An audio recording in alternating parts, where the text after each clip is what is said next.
Kan inni calqabe kudha jaha soddomii tokko eegii kudha jaha soddomii tokko eegalee hanga ammaatti ka jiru 60 Gadaa Booranaadha. Kuni kaleedha kun. Amma warri history seenaa Itoophiyaa barsiifnaa seenaa Oromoo barsiifna jedhee kijiba adii kijibu kun Oromooni gaafa 16 keessa dhufee sinin jedhe. Kuni 60 Gadaa Booranaatu calqabe. 60 Gadaa Booranaa kana dura aansee maaltu ture yookaan jenne Wardee Warradaa'e warri jedhan 60 Gadaa Wardaa'e innis waggaa 360 hobbaafateeti gadaan isaa 60 keessaa bahe.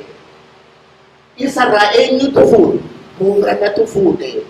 Wardaa'e jennu kanarraa Booranatu fuudhe.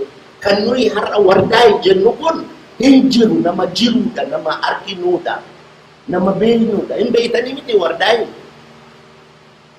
Ka Gaxaanaa Gaallaa'eedhaan takkaan nageenye. Wardaa'e jechaan ormaa jedhaniin har'a Keeniyaa keessa jira. Ormaa warri jedhaniin Wardaa'e. Ormaan Keeniyaa keessa duwwaa waan jiru isinitti hin fakkaatin. Jaarsoon Wardaa'e. Jaarsoo. Karrayyuun Wardaa'e.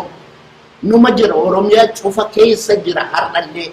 Jaarsoo warri jedhan achi kunoo dhiha Oromiyaa, baha Oromiyaa bakka hundaatti jiran jaarsoo warri jedhan kun. Dhaayee warri jedhan bakka hundaa jira. Achi Salaalee keessa jira.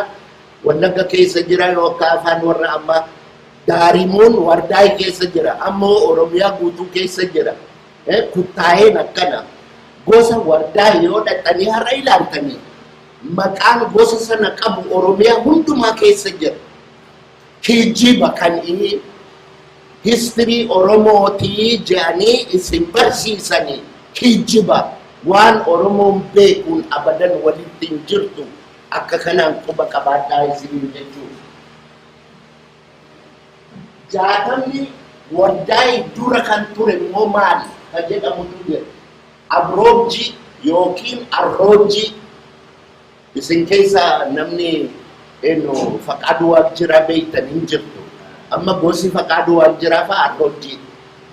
Boorana keessa Arroojiitu jira. Wallagga keessa Arroojiitu jira.